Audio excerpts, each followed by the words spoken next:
invité info du matin Serigne Cheikh Tidiane Sy Al Amine la ñu ngi lay nuyu. asalaamaaleykum wa rahmatullah wa barakaatu. waaleykum salaam soxna Mati ñu ngi leen di fay. di leen ziyaara ci bés bi di leen jox seen wàccuwaay yéen ñëpp. di nuyu Cheikh Tidiane ak sëñ Chérif. Khalid Fall. jërëjëf di rafetlu invitation bi. jërëjëf Chérif. waaw ñoom mbégte di ko dala Fatick wax nga ko moom sëñ Cheikh Tidiane Sy Al Amine moom moo jiite kon cadre unitaire de l'islam au Sénégal di kuréel gu ëmb ay kilifa diine yu bokk ci tarix yëpp. fan yi nag gis nañ ni mbas mi évolution bi ni mu demee ñoom sax ñi ngi jàllale ay spot ci média yi ngir ñaax nit ñi ngir ñu daal di rek jëfee li naan geste barrière yi am na benn texte bu mu bind mi ngi ko tuddee reculer face à la Covid n'est point une faiblesse. dinañ ko ñëwaat mais li ñu doon wax ni comme sëñ bi da koo fekkee ñu ci tudd ay niti diine est-ce que am na commentaire bëgg nañ également la xew fële ca lew nañu seen kilifa diine gu mag daal di dëddu ay jàlloo si ñu bàyyi la nga def ko. waaw mais mujjee fi nga ma njëkk fi nga mujjee di jotal njaal ci suñu waajur boobu nga xamante ni yàlla def na mu wuyu ji tey. muy Serigne Cheikh Ahmed Tidiane Niass Ibrahim. Medina Baye la. di xalifa Medina Baye. mu doon nit ku amoon njëriñ ci askan wi am njëriñ ci diina ji am njëriñ ci tariixa Cheikh Ahmed Tidiane yàlla def tey mu dem fekki baayam fekki maamam. muy perte bu rëy ci Sénégal di perte bu rëy ci umma islamique. ndax moom ku xam dimension xam ne dafa amoon dimension internationale. fii ci Sénégal Nigéria ba ci Soudan mu am fa ay taalibe dem di leen nemmeeku waaye aussi di gën a yaatal diine ji di gën a yaatal tariixa Cheikh Ahmed Tidiane ci gox yooyu yëpp. tabarakallah kon perte bu rëy la ci umma islamique yëpp. ñu koy jaal mbokk yi di ko jaal. xalifa bu bees bi fi nekk tey Serigne Mahi Niass. di ko jaal mbokk doomam yi nga xamante ni ñoo ànd di liggéey ci wàllu cadre unitaire ku mel ni Babacar Niass. ak Cheikh Tidiane Niass di ñaan yàlla wàcce barke bi ci ñoom. yàlla wàcce barke bi ci Sénégal yëpp. te fa mu tëdd it gënal ko fii. yàlla wàcce yërmande ci moom. di jaalit ki nga xamante jóge na fi léegi ñu maa ngi koy yëg léegi Serigne Moustapha Sourang. moom tamit di doomu soxna. waaye yàlla def it mu amoon. tobbal tànk ci réew mi. doonoon nit ku am solo aussi ci wàllu xam-xam mais aussi ci wàllu taxawaay ci politique. tabarakallah kon bu fi dëddoo it dañ koy jaal mbokk yëpp. di jaal mbooleem kilifa diine yi fi génn ndax dëgg dañu naan fan yi dëkk bi xaw naa tàng tuuti. ñuy ñaan yàlla mu yem fi. tabarakallah te yàlla wàcce yiw ci réew mi yëpp. ci commentaire nag ci lii nga ma laaj. violence bi xanaa. dañuy wax ni pas-pas dafa sori ci nit. boo ko laalee peut-être mu indi jóg yéeti ci ay passion. waaye nag passion aussi baaxul nit dafa war a maîtriser ay pulsion am. te loolu moo tax diina jóg loolu moo tax tasawuf jóg. ndax cëslaayu tasawuf mooy nga mën a yar sa bakkan yar sa nekkin ci àdduna te mën laa jural ngëneel fii ci àdduna ak àllaaxira kon nag dañuy ñaax rek mbokki taalibe yi ñuy téye seeni passion ci yu demee nii. waaye it di wax ni dafa wax am sëriñ bi wax na ko léegi. léeg-léeg am na information yoo xamante ni it pertinence am parfois daf may xaw a jaaxal tuuti waaw parce que journaliste yi léeg-léeg sa ngeen bëgg aussi li ñuy wax buzz. bëgg aussi njëkkantu information. pour génn yoo xamante ni léeg-léeg peut-être du neex ñenn ñi. waaw te loolu it aussi war nañ koy journaliste war nañ koy bàyyi xel.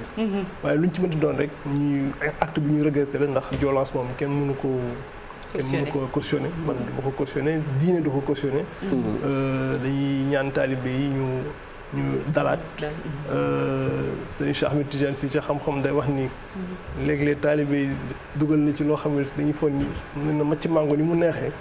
ñu yóbbu sëriñ ba bu mu yaakaar ni sa waratu la macc mango waxin la pour wax ni léegi-léeg taalibe yi dañuy jël sëriñ bi teg ko foo xamante ni peut-être moom sax laaju leen ko waaw fa tabarakallah kon mooy comme li Ablaye wax est-ce que yu mel nii bu amee aussi pour que sëñ bi démarqué wu ci lu mel bu dee jarul mu condamné ko mu xam ni kon yabalu taalibe yi bu dee am na de manière générale waaw kooku nag responsabilité ki nga xamante moom la concerné lay doon bu fekkee ni yëg na ni moom li nga xamante ni taalibe yi doxale nañ ko du yoon wala neexu ko responsabilité la mu lay doon mu def ko keneen mënu ko def à sa place. Très bien. léegi bu ñu ñëwee nag ci Covid bi document bi nga xamante ni gis nañ ko ci Asfiya yi nga daal di ko fay publier jëm rek ci Covid bi wax nga ko sànq lim fi ay kilifa yu ci benn ñu ci bëri ñoo xamante ni Covid bi yóbbu na leen mi ngi ci Sénégal boobaa léegi juróomi weer la démb la fi am juróomi weer nga jàpp ni kon reculer face à la Covid n'est point une reculade nga jàpp ni kon daal jamono ji n'est point une faiblesse pardon mu mel ni kon du yaafus bu ñu delluwaatee ginnaaw xool ba xam ni daal lii mi ngi ëpp doole. ñu xaw a reculer xoolaat suñu bopp. waaw man dama ci wax d'abord en tant que spécialiste de la santé parce que du sama liggéey. waaye en tant que observateur ak nit boo xamante ni day yëngatu ci wàllu diine. moo tax ma xalaat ci booy wax sama analyse sax ci fànn boobu laa wax gën a orienté ci taxawaayu këru diine yi ci li nga xamante ni mooy mbas mi. di wax ni mbas bi mu démarré ak léegi état bi jël na plusieurs démarches maanaam stratégie bu nekk lu def dafa njëkk def benn stratégie tiital nit ñi. pour que nit ñi gën a delloo ci xel yi mën a geste barrière yi ñu teg ko donte sax ci début ba geste barrière kenn xamagul woon lan la ndax feebar bi dafa ñëw kenn xamul. noo koy moytoo voilà amul ay information yu sax yu wér ci feebar bi. kon yombul tamit ndax loo xamante ni xamoo ko di xeex ak koo xamante ni xamoo ko da ngay teg ay jéego. léeg-léeg nga avancé léeg-léeg nga reculer. ndax mën koo faagaagal te loolu bi mu amee njëkkan bi nga xamante ni état bi démarche bi nga xamante wala stratégie bi nga xamante ni état bi def na ko ci njëlbeen ba gis nañ ni stratégie bu baax la ndax. secoué na wala yëngal na nit ñi ba nit ñi am tiitaange mais ñu dem ba ci biir mu am beneen dimension bu feebar bu ñëw ndax dafa am dimension sanitaire bi ñu dem ba ci biir mu am dimension sociale dimension économique am sax dimension spirituelle su ma nee dimension spirituelle mooy bi ñu tëjee jàkk yi gis nga nit ñi génn nañu ne waaw pourquoi ñuy tëj jàkk yi ñi tëj wala am liggéey nga xam ne surtout ñu ngi ci informel bi seen liggéey doxatul mënatuñoo dem ak di dikk chauffeur yeeg ñu yore transport yeeg yooyu. économie yi yenn société yi yenn industrie wala yenn bërëbu liggéeykaay yi aussi amay jafe-jafe pour liggéey état bi indi beneen démarche bu bees daal di ne dafay alléger. mais ci allègement boobu dama yaakaar ni daf ci am peut-être ay jafe-jafe ci communication bi ndax c'est vrai allègement progressif la ko def ndax gis nañ dafa njëkk a wàññi tuuti fin je pense fin avril début mai.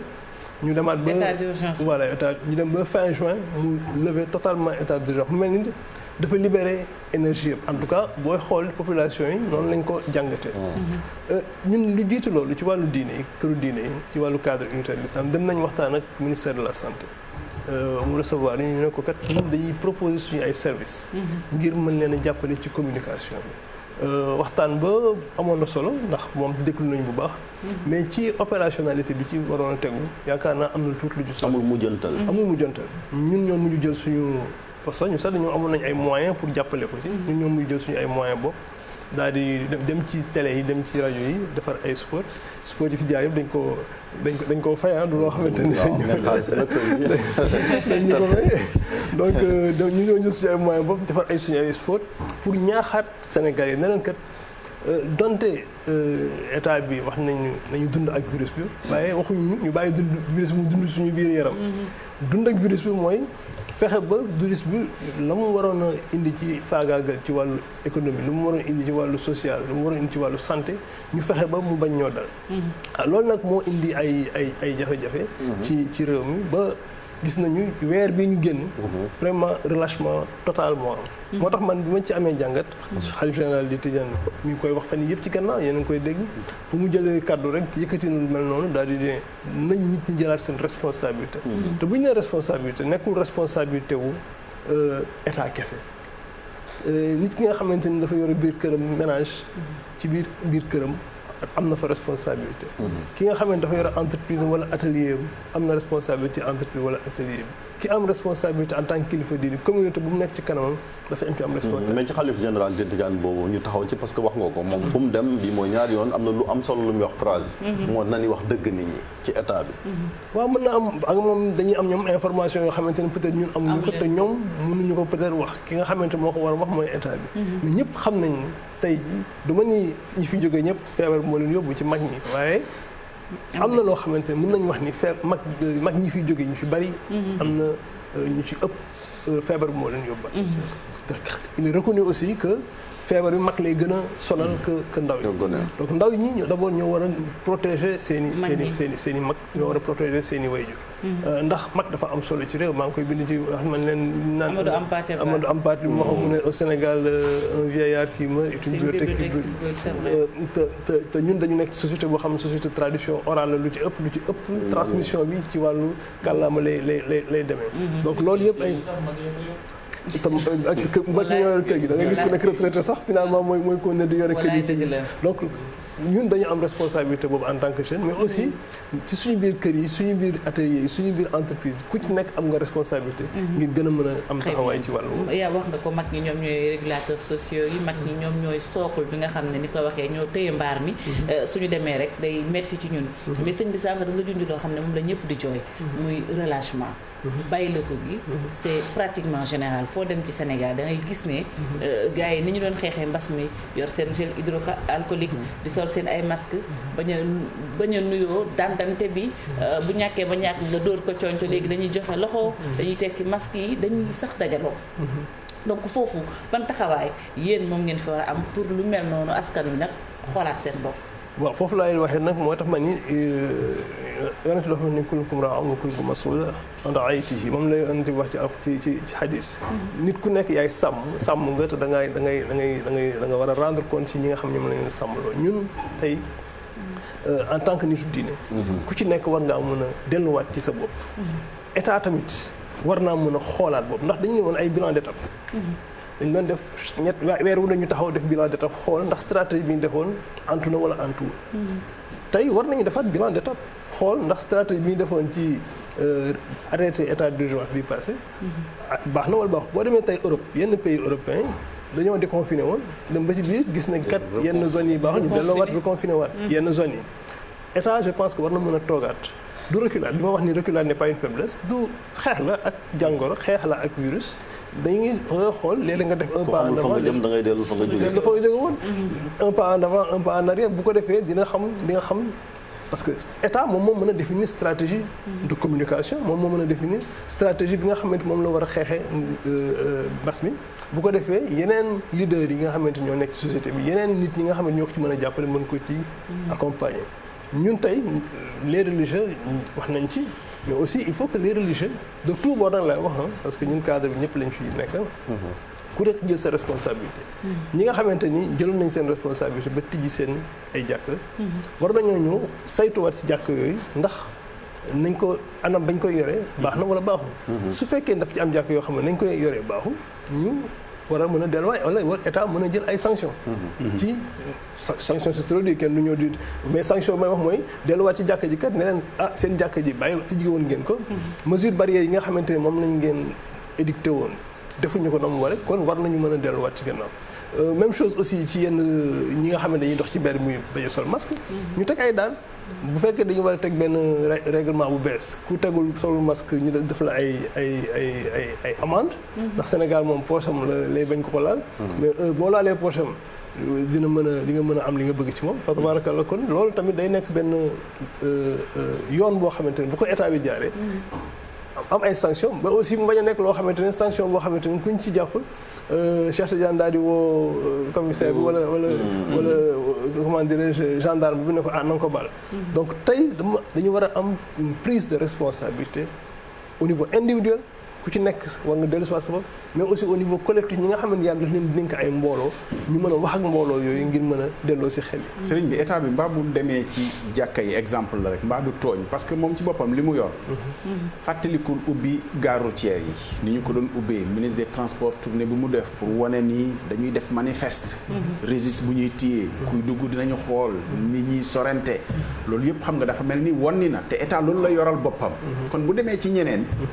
bëgg leen a teg li nga xam ne moom ci boppam li mu yor doxalu ko ni mu ko war a est-ce que du loolu moo indi assouplissement ñaar ma boole ko ci benn yoon nga tontu ko est-ce que situation bi dindiwul li ñuy woote ñun parce que diine yi fi nekk te ñu bokk ko ñun ñëpp daf ñuy digal bëggalal sa mbokk li nga bëggal sa bopp te feebar bi ni ñu ciy sauver mooy man maa lay sauver yow nga sauver ma feebar bi du man mii sol sama masque sama bopp lay sauver yow lay sauver yow tamit nga sauver ma xanaa ñun bëggalatuñu suñu mbokk jàmm est-ce que remettre en cause foi bi nga xam ne moom la ñuy woote te xëy na lii wane ni dëgguwul.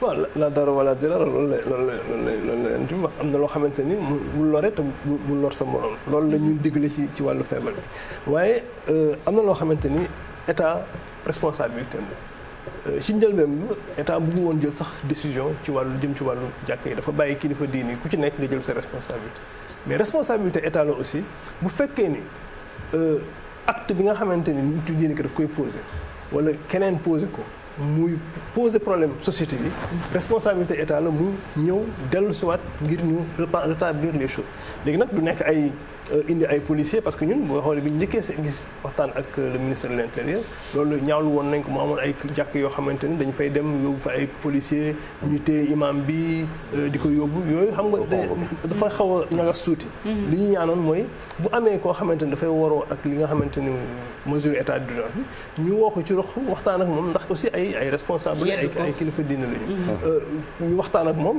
ndax ngir mu dellu soit ñun tey li ñuy préconiser tey mooy kër diine yi nga xamante ni wala jàkk boobu parce que bëgguma wax sax kër diine mais jàkk yi nga xamante wala yeneen i bu dee ay marché wala yeneen i comment lieu de rassemblement yoo xamante ni nit ñi dañ fay nekk état bi ci boppam moo war a jël responsable pour xool ndax mesure barrière yi nga xamante ni moo fa war ñu ngi koy doxal na mu waree su fekkee ñu ngi koy doxal na mu waree xayru bu fekkee ne doxal ñu ko na mu waree l'état bi mën nañoo waxtaan ak ñoom ñu jaare ko ci sensibilisation d'abord su fekkee ne dafa am ay réticence wala ay contraintes yoo xam ne dafa xamante ne dafay jéggi doyo état bi mën na teg ay daan je pense que nag duñu egsi ci loolu lépp loo gis ci waxtaan lañ koy dugal te ñun kilifa diine yi ils sont prêts toujours pour jouer seen rôle de régulateur ci wàllu mais cible bu gën a am solo bi est-ce que du ndaw yi parce que soo xoolee souvent ñoom ñooy andi problème yi gis nañ ni restriction yi bi ñu ko tegee ñoom ñoo génn ci mbedd yi di manifester di kii naan dañu dakkal couvre-feu bi nañu te soo seetloo ñoom ñooy jëlee feebar bi ci mbedd bi ñëw andil ko seeni parents yi. wax naa ko ci sama kii bi dama ni dañu amoon ay pression sociale ak sax pression anti-religieuse yoo xamante ne moo taxoon état bi changé position bien que état bi day bañ moom kenn tegu ko pression mais il faut reconnaître que y a eu quand même dafa cédé voilà dafa cédé ci à la pression mais tey dafa war a amaat pour man une nouvelle pression pour le retour pas au confinement parce que confinement ci Sénégal xaw na metti mais au moins au respect des gestes barrières tey dañu war a demander waat état bi ñi nga xamante ni ñun en tout cas les religieux yi wala boog les membres de la société civile wala ñeneen ñi nga xamante ni amoon nañu ay jafe-jafe par rapport ak mesures yi restrictions yi état bi tegoon ñoo war a jëlaat seen bâton de pèlerin delluwaat ci état bi daan ne ko kat lii war nga ko mën a taxaw état bi war naa xaar ñuy dellu ci moom parce que yéen def leneen waroon def nga ko wax nga fi def ngeen délégation dem gis ministre de l'intérieur gisoon nañ ku mel ni Babacar Gaye Corona 2021 initiative bi bëroon na au début mais dafa mel ni état bi moo ubbi toon parce que à l'époque dañu jàppoon ni ñoom ñooy protéger nit ñi mais dem na ni xam ne loolu mënu nekk nit ñi mooy approche communautaire boobu est-ce que ñoom ñoo war a dem gis kilifa diine yi wax leen ni réalité bi su ko defee ñoom ñu jàpp leen à la base pour mbir mi problème bi réglé waaw xam nga ku nekk da nga am responsabilité ci réew mi donc kenn warul xaar sa morom sax léeg-léeg ci voilà li am solo rek mooy ñu mën a toog waxtaane ko xool yan yoon moo gën a am solo moo gën a propice pour que ñu mën a indiwaat jàmm bi nga xamante ni mesure yi nga xamante moo taxoon feebar bi parce que Sénégal booy xool au début ba au mois d'avril vraiment maladie bi en tout cas ñu ngi ko circonscrire woon ci ay dimensions yu maîtrisables mais gis nañu daal ci weer bii daal ñu génn ci la am problème état bi da doon def chaque mois mu def bilan d'étape peut-être dina ko def tey peut-être dina ko def suba xaw ma lan la ñuy xaar mais bilan d'étape boobu yoon dafa war a insister ci le retour aux gestes barrières mais aussi ay actions yu fortes parce que dootul ni ñu tiitale woon nit ñi au départ ba nit ñi tiit ba ku nekk foo gis ma ngi yore masque am war nañu xoolaat ban stratégie de communication lañu war a tegaat ba nit ñi xamaat ni encore il faut que ñu delluwaat mbuum ba ca mbool bilan général boobu sax je pense dina jafe parce que fi nekk nii dafa mel ni opacité métti moo fi nekk même moor yi comme yàgg ba da nga doon xam nan la faatoo ndax test post-mortem la ak fan la mais léegi daal da ngay ñëw rek ñu ne la moo tax xalif bi ne dañuy wax dëgg nit ñi lii moo fi jógee un point c'est tout waaw loolu bon peut-être que si seen stratégie de communication man nekk ma ci biir état bi pour xam mais il est évident que war nañu daal changer waat stratégie kooku moom ñëpp méngoo la d'accord nañu ci ne nit ñi fi ñu toll nii tey. war nañu sax kenn warul rek xool dimension sociale kese kenn warul rek xool dimension économique. yëpp la ñu war a boole te même booy xool ci man su ma gisee les mesures yi nga xamante moom la état bi tegoon. ci wàllu man su ma gisee lim répartition xaalis yi da nga xool aspect sanitaire lu tuuti la ci. maintenant sur le budget de 1000 milliards. 64 milliards foog naa ne mooy dem ci santé. alors que te loolu li muy indi mooy nombre de tests yi ñuy def dafa tuuti man tey chiffres yi ñuy joxe tey dama ci am ay doutes personnellement. parce que su fekkee ni que ay 100 tests lañ ay 500 tests wala 1000 tests la ñuy def par jour. ci population bu toll nii. xamuñu cas communautaire bu mu toll xamuñu ñi ci demoon nañu tabaski ji. dellu si waat mën na am ñu bàyyi fa ci seen dëkk. mën na am ñu indaale ko feebar wala ñu indaale ko donc ñooñu test kenn testé wu leen. alors yooyu yëpp ay jàngat la yoo xam ne war nañ ci taxawaat seetluwaat pour xam ndax dañoo war a yokk test yi xoolaat moyens yi nga xam moom la ñu war a mettre en œuvre pour mën a def test yu massif.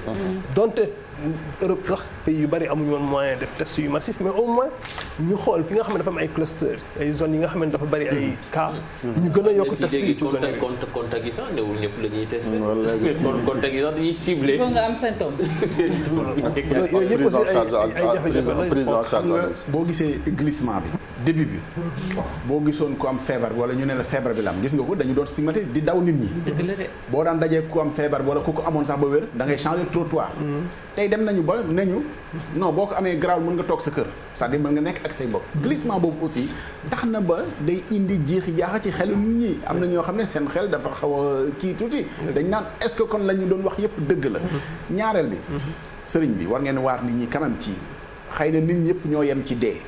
mais gis nga ko tey. cas bi nga xam ne nii mooy cas wu décès bi njëkk. Pape Diouf. ku ne xam na ni yeeyoo woon na xëy na hommage lu nekk. mais jamono boobu. amoon nañu tiitange ci feebar bi ba gis nga ko dañu ko suturaal presque en catimini. sëriñ bi tey xoolal cérémonie yi nga xam ne ñu ngi koy organiser te am na ci ñoo xam ne Covid moo leen yóbbu xam nañu ci dara. mais dafa mel ni loolu yëpp woon ni na tey c'est-à-dire cérémonie yi tey kilifa diine aada yi ñëpp a ci yem c'est-à-dire ku ne mu ngi delloowaat yëfi ci àddina te daf mel ni jàngatuñu après Covid bi newoon nañu sax ni après Covid suñu doxalin dina changer mais daf mel ni delloowaat nañ bu mu ca mboy ci ni ñu nekkee woon avant. waaw kooku nag moom dañ ci yedd suñu bopp di ci yedd parce que gis nañ ni que.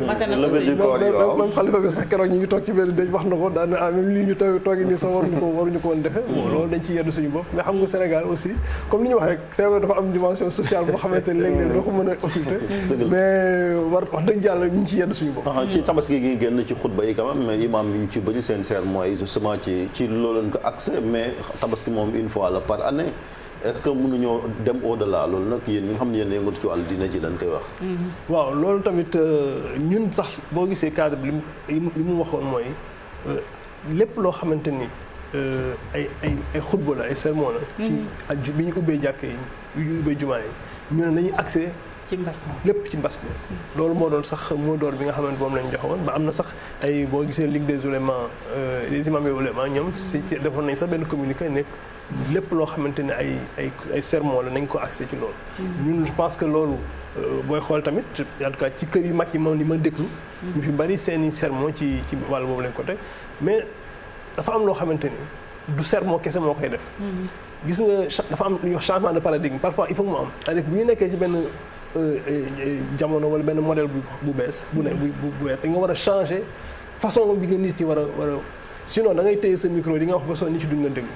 il faut que góob yi wala boog état moo war a jëlaat les choses en main pour wan nit ci ne comme ni mu ko defoon ci njëlbeen que mbir mi kat doy na waar parce que ba léegi man barki dem rek am na ku ma ni moom jabaram ci waxam moo ko ni moom ba léegi gëmul ne que mbas mi am na cela veut dire que tey may wax ak yow am na ñoo xamante ne ba léegi gëmuñu ne que yàlla na ko am dernière question mooy dernière parce que sëñ bi aussi homme d'affaires la bëgg nañoo xool ba xam koom gi comme yéen a ngi yëngatu ci dans le milieu des affaires ci wàllu koom gi fan ngeen toll ci mu ngi woon ci opération tabaski wala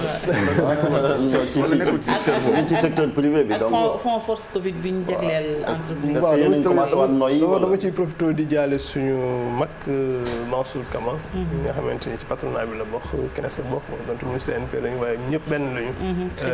di ko ñaan yàlla xare ko ci àjjana gën a kawe di ko jàll mboolem ay mbokkam yi ci ñiy liggéey ci wàllu koom ci réew mi. amiin en une minute sëñ bi on est rattrapé par le temps. waaw dama bëgg wax ni que état bi teg na ay mesures pour jàppale entreprise ñu ne entreprise surtout yi nga xam ne les plus impactés. mais mesures yooyu ñu bari en tout cas impact bi sur le plan de li nga xamante ni moom la war a am comme impact des na lu bari. surtout ci entreprise yi nga xamante ni dañ leen considérer comme les moins impactés. crise moom bu amee entreprise yëpp ay impacté. mais agroalimentaire moom laalu ko ndax dina la impacté man maa ngi ci agroalimentaire te je sais que j'ai pas presque exporté pendant toute cette période là. toog naa ñetti weer yoo xamante ni quasiment exporté donc dafay ci baisse de chiffre. du consommer local loolu li ñuy jëm koo jëfandikoo. mais parce que am na leen lu mu génne. mooy importance bi chaîne de valeur agricole locale yi. conservation beeg transformation. jërëjëf ponk la boo xam ne amaan nañ ci